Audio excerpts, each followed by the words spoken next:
मियाँ बीवी में तल्ख कलामी हुई। कोई घरेलू वजह थी जो हर घर में हर रोज होती रहती है। दोनों का एक बेटा भी था। साबिर ने अपनी बीवी जोया को गाली दी। तुमसे जब से शादी हुई है मेरी जिंदगी जहन्नम हो गई है।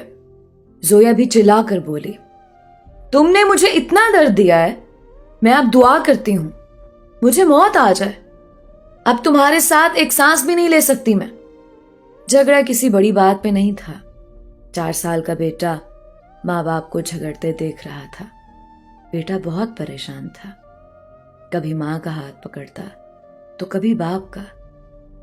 बाप से जब बर्दाश्त ना हुआ तो उठाया डंडा और जोया को मारना शुरू कर दिया। जोया चीखने चिल्लाने लगी। चीखों की आवाज सुनकर अहले मोहल्ला आ गए। उन्होंने आकर जोया को छुड़वाया। जोया के सर से खून बह रहा था। बेटा डरा सहमा दरवाजे के पीछे छुपा हुआ था। साबिर ने चिल्ला कर कहा, मैं तुमको तलाक देता हूं। 3 बार तलाक बोला और जोया बेटे को लिए मैके आ गई। बेटा था कि उसके दिल में एक अजीब सा डर घर कर चुका था। वो सबसे डरने लगा था। 4 साल का बेटा अम्मी की गोद में लेटा हुआ था। अम्मी का दुपट्टा मुंह पे ओढ़े सो जाता। मां से एक पल के लिए भी जुदा ना होता। इधर बाप ने कोर्ट में केस कर दिया, बेटा मैं अपने पास रखूंगा। कोर्ट से आया खत मौसूल हुआ। जोया के भाई ने खत पढ़ा, सब बताया। साबिर ने बेटे को अपने पास रखने के लिए केस दायर किया है। अगले हफ्ते सुनवाई है। बेटा माँ के पल्लू से लगा हुआ। अम्मी, बाबा क्या कहते हैं? बेटा अब 6 साल का हो चुका था। माँ ने बताया, कुछ नहीं बेटा। माँ बाप को जुदा हुए 2 साल गुजर गए थे, लेकिन बेटा आज भी जब वो झगड़ा याद करता तो वो बुखार में मुब्तला हो जाता। पहली सुनवाई हुई। साबिर का वकील काफी बड़ा वकील था। केस साबिर के हक में जा रहा था। जोया महसूस कर रही थी, मैं बेटे को हार जाऊंगी। जोया घर आए। अजान माँ से कहने लगा, हम क्यों अब्बू के पास जाते हैं? वहां अब्बू मुझे कह रहा था तेरी अम्मी गंदी है, उसके पास ना रहो। बेटे ने माँ का मुंह चूमा, हल्का सा मुस्कुराया। मेरी अम्मी सोनी है, गंदी नहीं है, पापा गंदा है। माँ की आंख से आंसू बहने लगे। बेटा जो अभी 6 साल का था अपने नन्हे हाथों से माँ के आंसू साफ करने लगा। मामा क्यों रो रही हो? मैं आपको छोड़कर नहीं जाऊंगा। बेटा माँ की गोद में लेट गया।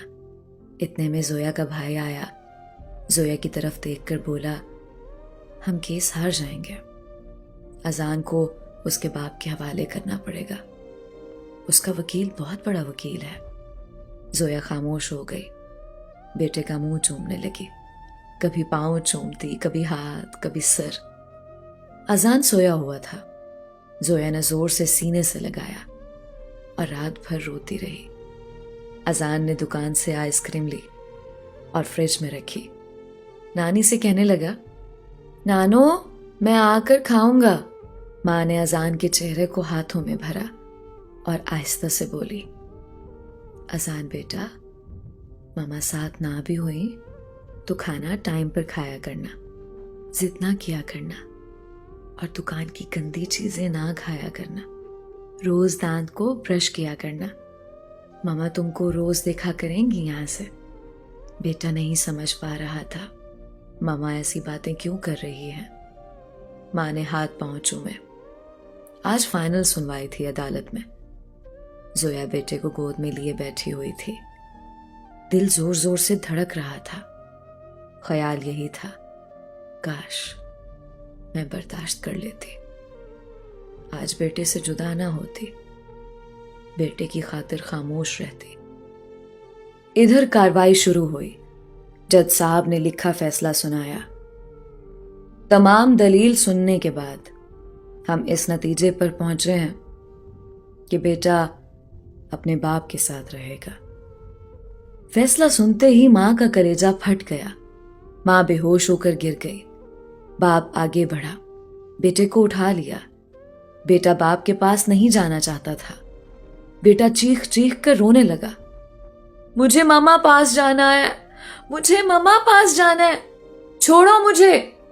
زویا کو ہوش آیا. ننگے پاؤں دوڑتے ہوئے صابر کے پاس گئی. اس کے سامنے گھٹنے ٹیک کر بھیک مانگنے لگی. صرف ایک بار مجھے میرے بیٹے کو سینے سے لگانے دو. لیکن وکیل نے پولیس والے سے کہا, اس عورت کو ہٹاؤ یہاں سے. ماں بلک بلک کر رونے لگی. بیٹا تڑپ رہا تھا. وکیل مسکرا کر صابر سے کہنے لگا, مبارک ہو جناب, آپ کیس جیت گئے. صابر نے طے کردہ رقم وکیل کو دی اور چل دیا. بیٹا ماں کی جدائی میں روتا چیختا اسے باپ کا گھر جیل لگنے لگا تھا. ماں کی شادی کسی اور سے ہو گئی. باپ نے بھی دوسری شادی کر لی. وقت گزرنے لگا. ماں اپنی زندگی میں مصروف ہو گئی. باپ اپنی نئی بیوی کے ساتھ. اذان زندہ لاش بن کر جینے لگا. اذان کا نہ کوئی قصور تھا, نہ کوئی جرم تھا, نہ کوئی گناہ. بے گناہ سزا پائی تھی اذان نے. نہ اسکول پڑھ سکا, نہ زندگی میں کوئی مقام حاصل کر سکا. بالآخر باپ نے ایک ہوٹل پہ برتن دھونے پہ لگا دیا. میں آپ سے پوچھتی ہوں, کیا قصور ہوتا ہے ایسی اولاد کا؟ آپ میں اتنی برداشت نہیں ہوتی کہ ایک دوسرے کی غلطیوں کو معاف کر دیا جائے. صبر ختم ہو چکا ہے. کتوں کی مانند لڑتے ہو, ایک دوسرے پہ الزام لگاتے ہو. میں دونوں میاں بیوی کی بات کر رہی ہوں. تم دونوں کی نفرت تمہاری اولاد کو کھا جاتی ہے. پہلی شادی میں ایک دوسرے کی چھوٹی چھوٹی باتوں کو برداشت نہیں کرتے ہو, اور دوسری شادی میں بڑی سے بڑی بات پہ کمپرومائز کر لیتے ہو. نہ جانے آج بھی کتنے بچے ماں باپ کی زہر آلود نفرت پہ قربان ہو رہے ہوں گے, جو بے گناہ برباد کر دیے جائیں گے. میری تمام والدین سے ایک درخواست ہے, ایک دوسرے کو برداشت کرنا سیکھیں, ایک دوسرے کو سمجھنے کی کوشش کریں. شادی کے بعد میاں بیوی کی سوچ کا ملنا ضروری نہیں ہے, کیونکہ آپ لوگ دو الگ الگ انسان ہیں.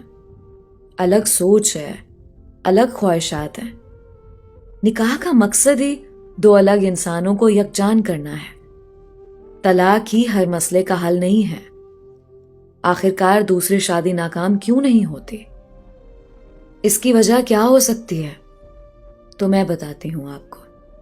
دوسری شادی اس لیے ناکام نہیں ہوتی کہ اس وقت ہم صبر کرنا سیکھ جاتے ہیں, برداشت کرنا سیکھ جاتے ہیں, ایک دوسرے کی غلطی کو اگنور کر کے آگے بڑھ جاتے ہیں. اگر ایسا ہی پہلی شادی میں کیا ہو تو اولاد خاک نہ ہو. یہ کہانی سن کر اگر کسی نے اپنی اولاد کو خاک ہونے سے بچا لیا تو میرا مقصد مکمل ہو جائے گا.